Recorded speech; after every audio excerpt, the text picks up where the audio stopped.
What's up, people? It's your boy Levelhead back with another video. And yes, your boy is in his old school way. The Switch is in tabletop mode. I got Mr. Frosty out the cabinet, filled him up with some sugary goodness, and we finna have a discussion. Yeah, you still doing it like you always do, keeping your boy hydrated with that quality H2O and Kool-Aid sugary mixture. Yes, loves that, likes that. Anyway, so yeah, man, I thought I'd jump out and get on this Memorial Day weekend and talk about some things since I've been kind of neglecting you guys outside of the podcast. But anyway, right now I'm playing this Ultra Street Fighters 2, the final challenge on the Switch.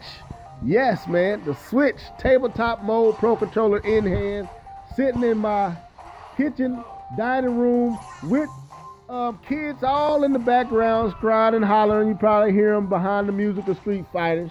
But anyway, call it daddy mode. Daddy mode. Anyway, so yeah, I want to talk about this game. I also want to talk about some other things that I missed if I get to it in time, because I'm not going to be on here super long. But I definitely want to talk about this game. I want to talk about what happened in the 2 weeks that I was gone, some of the stuff that I missed. But let's get into it, man. First of all, I went out and picked this up this past Saturday.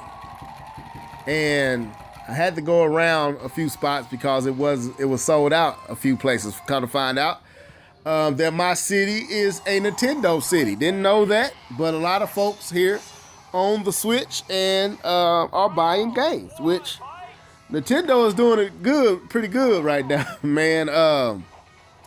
You just saw that their stocks bumped up after that Capcom announcement of Monster Hunter XX being ported over to the Switch from the 3DS. 1080p.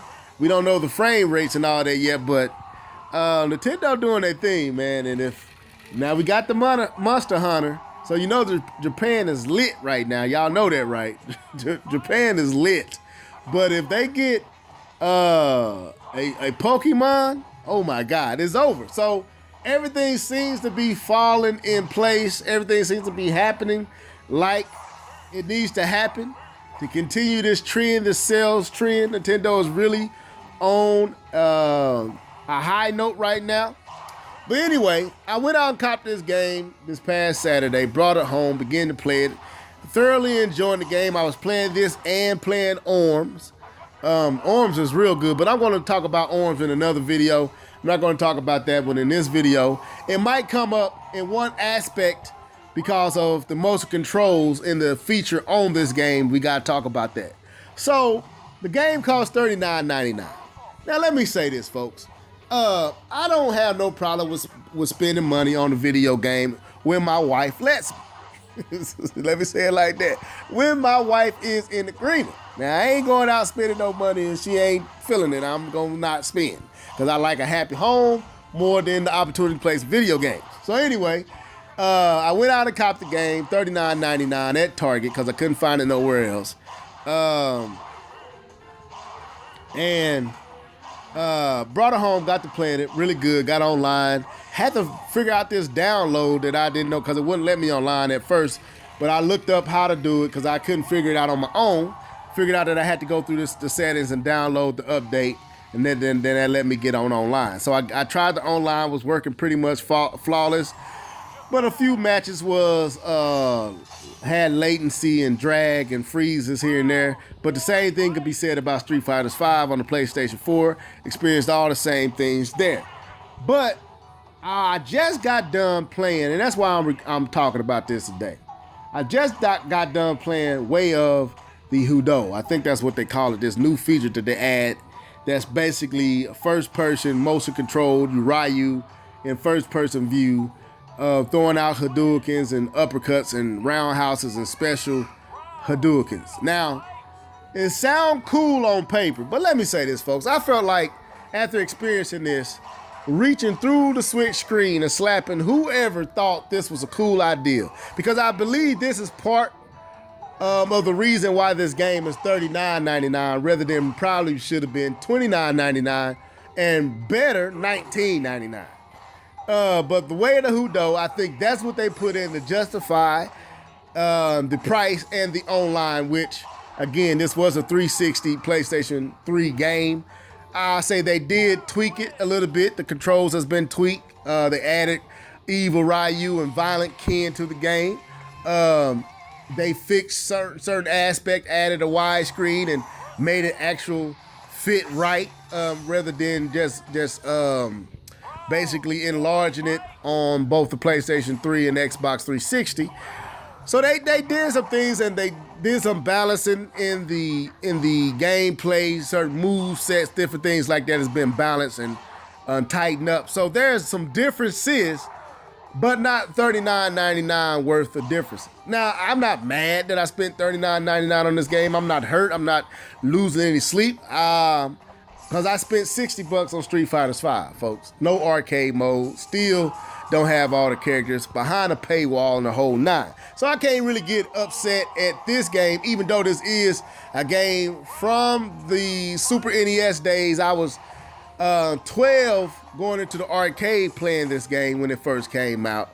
And I do like the HD graphics. But this way of the Hudo does not work, folks.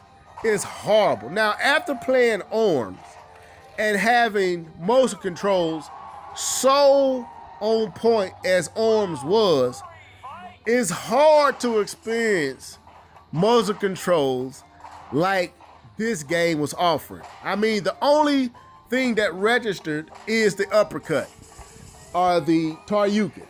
And basically you just turn the Joy-Con to the side in your right arm and do an uppercut motion, and the game picks it up. It registers that move.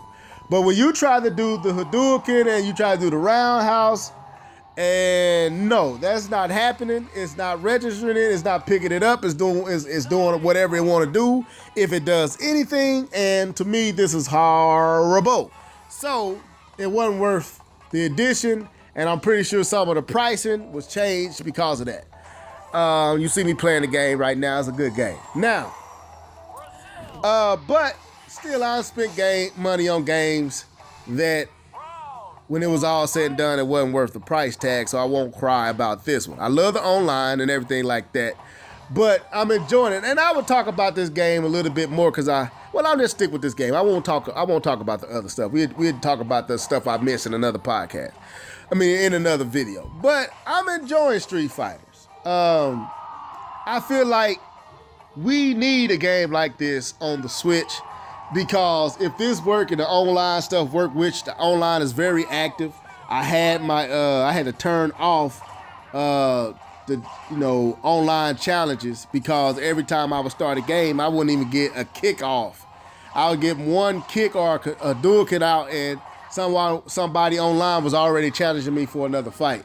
And I do like the fact that, unlike Street Fighters 5, you can fight the same person 3 times in a row, and then so you got the best out of 3. And once you do that, then they bump that person and hook you with another person, or link you with another person. I got owned a few times, and as well as owned a few people a few times. And I'm probably about to go back up there, and I'm probably gonna do that again at a later date. Right now I'm just playing the arcade. But I'm enjoying it, folks. It's not worth $39.99. Can't say that. But let me say it like this. I would rather not have to pay $39.99 for it, but because this is the only fighting game on the Switch of this caliber, unless you go the Neo Geo route, I would say it's worth it in that sense. Ideally, no, it would not be worth $39.99. But in the situation and what's there right now on the Switch, this is it's not a horrible price. But Capcom could have gave it to us for $29.99. But anyway, I ain't got much else to say about this game. I'm enjoying it. I like it. If you don't mind paying the price, I would tell you to go get it. Until next time, folks, I'm going to come with some more videos later. But anyway, your boy about to sign out. Deuces.